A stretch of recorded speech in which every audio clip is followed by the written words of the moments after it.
Hello, everybody, and welcome to the War Room. This one is for the UFC main event featherweight clash between the former champion Max Holloway and, of course, one of the fan favourites, Korean Zombie Chan Sung-jung. Lots of fun. It's just going to be lots of fun. There's no way that it's not going to be. I mean, with who these are and where they're at in their career and what they bring to the table every time they fight, this is going to be electric.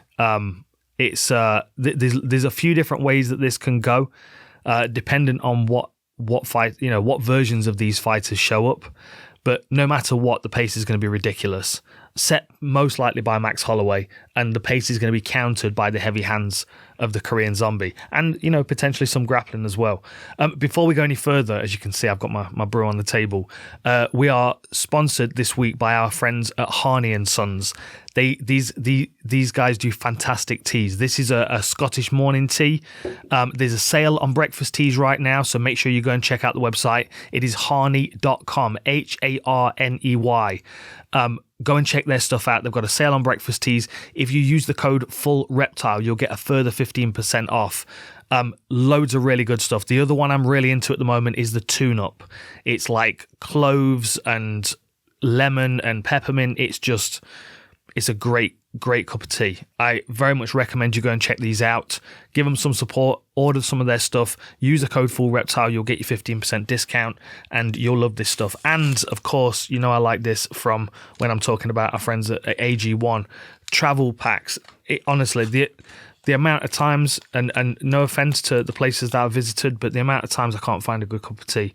I travel with tea, of course I do, because I have a passport that says the United Kingdom on it, and you get tea bags with your passport. It's what we do over here. So Earl Grey, organic English breakfast tea, they're your two travel teas. You just, who doesn't love an Earl Grey in the morning just to switch your brain on? Right, let's get back to the fights. So of course we're excited for this one. We expect a very high pace from Max Holloway. His strikes landed per minute average is 7.1, which is, he just sets such an incredibly high pace. The thing I like about the Korean Zombie style, right, and if you go back to the point where people went, who's this guy? Who's this Korean Zombie guy? It was in the WEC days when he fought Leonard Garcia, right? I'm sure that if you've been watching the channel for long enough, you will have heard me mention this fight before, because a part of the reason why Korean Zombie is known for this fighting style is because of that particular fight. Of course, he was a get in your face kind of fight individual before that, if you can find those previous fights. But that version of him against Leonard Garcia kind of set the bar for what people expect when he fights. And what I thought was interesting as well was when the UFC acquired WEC and brought over the fighters, Leonard Garcia and the Korean Zombie were matched up again, and they fought, and I was fortunate enough to be at that event. And this time around, of course, everyone was going, this is going to be wild. Korean Zombie and Leonard Garcia are just going to stand and it was just wild, the first fight. I can't even give it any more of a technical breakdown than that, but neither guy was interested in blocking punches. They were both 100% focused on what can I hit him with next and how can I do it as hard as possible. Especially Leonard Garcia was like biting down on his mouth guard and swinging his arms at full length. It was just a wild fight. You've got to watch it. If you're interested in learning technical skills and watching nice, finesseful finishes, this is not the fight. I can give you some Korean Zombie fights to watch for that, but this is not it. This is let's just go. Leonard Garcia is that kind of fighter. Korean Zombie can be that kind of fighter, although not always. And it was just a great fight. It was a wild back and forth, and it was the moment really when the wider MMA community started really talking about Korean Zombie. Where was it? Let's go back to. Yeah, so here we are. He was 10-1 coming into that fight, and he lost it. It was a split decision he lost back in 2010, and then he went on and lost to George Root, but it just didn't matter because he still came into the UFC. He was coming off 2 losses. Straight away they were like, right, we've got WEC roster, we've got Leonard Garcia, we've got Korean Zombie, let's just run it back. We're going to get the same thing again, surely. and it wasn't. I mean, it was a second round twister, which is one of the only three. We've just seen another twister recently, and it's a very unusual submission. And for me, that was really, it was weird because I'd been railroaded into expecting, well, this is who Korean Zombie is, this is who Leonard Garcia is, that's what we're going to get, of course. And then all of a sudden he showed this like supremely technical side, and I think everybody for a moment was like, huh. So he can brawl, but he doesn't have to brawl. And then, like, you know, you fast forward to one of my favorite fights of his against Renato Moicano. And the reason why I love that is because you've got the coming together of the two worlds, right? You've got the I don't give a damn about my face attitude from the original Leonard Garcia fight, and then you've got the I'm going to catch you in a twister, only the second in UFC history at the time, against the second version of Leonard Garcia. And then you put him in against Moicano, and you're kind of somewhere in the pocket in between the two because he's staying right in range to take shots, but his eyes are open. He never blinks when someone throws a shot at him. He doesn't in this instance, certainly. Watch the fight. I've watched it so many angles in slow motion. As the punch comes out, he just dips off to the side and his eyes shift. He's like, there's his chin. And even in slow motion, you can almost hear the conversation in his head. And he just places this punch in the perfect spot right on the end of Moicano's chin. So that was like the recklessness of putting himself in danger right in the pocket, but the crispness of being able to land the right punch in the right moment where the target was. And I just, like, for me, those three particular performances by the Korean Zombie are the ones that stand out. He's a very smart individual, but he's willing to throw some of that logic out of the window to put himself in a position to land a heavier shot. He loves fighting. You can tell it. You can feel it when you're watching him. It's just, it emanates off him. And you know it because he's so comfortable in those situations. Like when he fought Frankie Edgar, what a beautiful finish that was. But the whole time he's just calm. He's just like, it's very rare that you see his emotions ebb and flow. He's just so comfortable in that moment, in that pocket, accepting whatever's coming his way. And then on the other side, you've got Max Holloway, who his intensity increases over 5 rounds, round by round. Like, he starts off at a fairly steady pace. He's landing maybe, 25-30% of his shots because he's not really committing to anything. He's testing stuff, and then he'll start to pick it up. Next round, he'll probably add 20% to his output and maybe improve by 10% accuracy, and then that will start to get a little bit better and he'll look a bit sharper. And then third round comes, and then he's starting to put things together, and now he's starting to back people up and chasing them, stepping through into southpaw as well when they're moving along the fence. Like, you can see him he cranks it up just a little bit each round. And I like that version of Max Holloway. It's a smarter version, and we've seen him try and step out of it at times. Like, because certain fighters have identified that's how he fights, they've tried to capitalize on it by starting fast.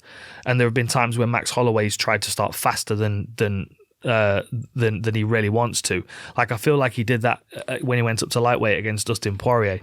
Maybe that was because he was like, I'm full of energy. I didn't do that additional 10 pounds weight cut, which, let's be honest, always looks terrible for him. Like, he never looks great.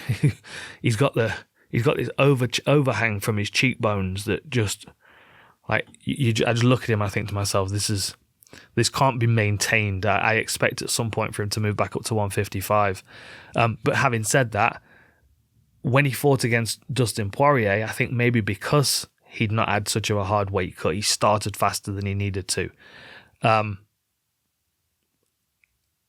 course, the Calvin Kattar fight stays in everyone's mind because of the volume that he threw, and because of the composure in the moments to be going bam, bam, bam, and looking over at the commentary booth and going, I'm the best boxer in the UFC, and bam, bam. It was like he just found his rhythm that night. He'd found his groove and he was just cruising. It's just like that for me is like the MMA fighter version of those like late night Malibu where like the sun's going down and the surf's just right, and these people just catching the right waves and just cruising in. Nothing too crazy, nothing too dramatic, but like the rhythm, like the, you know, I don't know why. That's just what it reminds me of. It's like syncing up with a vibration. That's kind of what it feels like when I see a fighter in that moment. And Max Holloway certainly finds that vibration sometimes. And I think that's where he struggled against Volkanovski, because Volkanovski was able to, with his rhythm, able to break Max Holloway's rhythm. He would like jump into range, or he'd drift himself out of range and step back in. And it just never allowed Max Holloway to kind of find his own rhythm in that fight. He was always, I mean, of course, they've spent a lot of time, with one another, and we could break them down individually. But the overall general feeling when I picture Max Holloway against Volkanovski is that not quite connecting with the rhythm of the fight. And this is something that Volkanovski does very well, which is difficult to understand, but something that Max Holloway can utilize against Korean Zombie, who kind of waits, right? Like you look at his fight against Brian Ortega, he kind of hangs back and waits a little bit. Even if he's on the front foot, he's waiting for the right opportunity to counter. And sometimes he can get hurt and dazed in moments where he's waiting, looking for the right shot, because he doesn't mind taking the shots that are coming in his direction. Like, of course, there's a benefit in having that fearlessness of putting yourself in the pocket, but not having the what's the right word for it? It's not awareness. I mean, I guess it is awareness. Not instilling in you the reaction to get your head out of the way just because it's best not to get punched. That's the bit that the Korean Zombie lacks sometimes. Sometimes he'll take shots that he doesn't need to take because he's just getting into range, and you'll just see him they'll bounce off him, and he's not really that phased. But the Brian Ortega fight was a good example of him just kind of taking while he's not really doing a great deal, right? And Brian Ortega landed some good shots and did hurt him at times, but it was the general accumulation, and that's where Max Holloway's very good. The general accumulation of that, never overcommits, moves out of range, switches his stance a little bit, and I also like the fact now that he's turned his back foot in a little bit, right? I see this a lot of the time with MMA fighters. Works in wrestling boots, of course, because you've got grip up the side of the toe. Works in boxing boots because of the grip on the bottom of the shoe. But the length of Max Holloway's stance and the fact that his back foot was turned out, so his instep is facing his opponent, it used to take away a lot of his mobility. Watch the difference now. He's twisted this back foot, so it's more engaged. It's more in a position where he's ready to move. And I think that served him much better, and his lead leg's not quite as vulnerable either. What else is there to say? I would love to see these two guys grapple. I don't know as we're going to get it. I don't know as either guy's going to really want to invest in that kind of energy, because first of all, Max Holloway is going to feel like as long as he's got space, he's going to be able to outbox and outmaneuver Korean Zombie. While ever Korean Zombie's standing unconscious, he feels like he's going to be able to counter something at any moment and put Max Holloway out. So with those two mindsets, that's the most logical route to victory in my eyes. Unless one of them's going to go, you know what, I'm gonna use the element of surprise and do something different. Max Holloway might try and clinch him. He might try and break his posture and wrap his neck. Max Holloway's got really good guillotines. That one against Cub Swanson where he chased him to the floor. I love that guillotine. He might box him up and hurt him and then clamp onto a guillotine. Of course, we talk about that a lot, but a lot of guillotines are landed on people that have already been hurt and they've level changed under pressure. So I could see that being a possibility for Max Holloway. For Korean Zombie, I would love to see him wrestle, but Max Holloway's got really good takedown defense, as we know. Where are we? 84% takedown defense, which is incredible considering he's been up at the top of the division for so long. Korean Zombie's takedown accuracy is 47%. So it's not great, but then, if he does get it to the floor, like what else is there about Korean Zombie that we don't know? That's kind of how I always feel when we're watching him. Like what does his ground game look like? Like, are we going to see something incredible from his ground game? Because he's just not chosen to show it up to this point. Like, are we going to see, more twister attempts? Are we going to see him have a really good footlock game? Or, I don't know. I feel like there's something more to the Korean Zombie's game that I haven't seen yet. And I wouldn't be surprised if we see that evolution in his next couple of fights. I mean, did I do teletape? I don't think I did I? So 17-7 for Korean Zombie, 24-7 for Max Holloway. Average fight time, of course, is in Max Holloway's favor. Height goes to Max Holloway by 4 inches. Reach goes to Korean Zombie by 3 inches.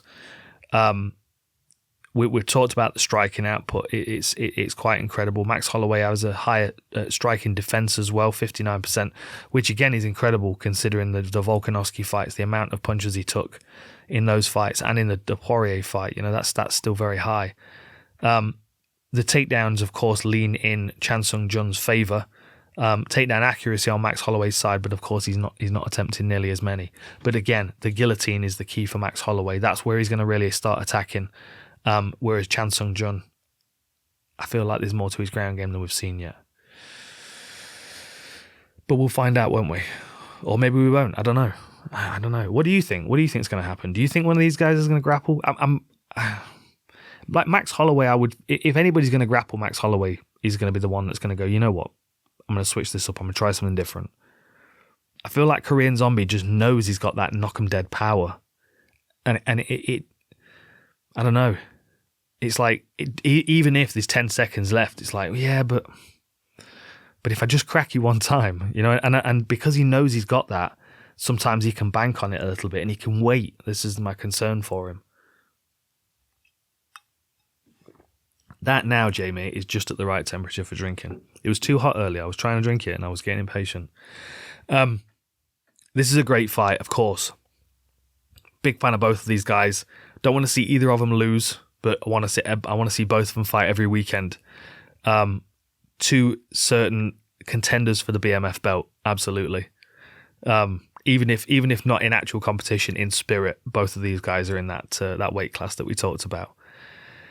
All right, check out our sponsor, Harney and Sons, Harney.com. Go and check them out. If you use the code FULLREPTILE, you'll get 15% off. There's a sale on breakfast teas right now, and we have breakfast every day. You've got 365 opportunities to pick a good tea, and I'm giving you the hint of where to start. Harney.com. Go and check them out. Use the code FULLREPTILE, 15% off.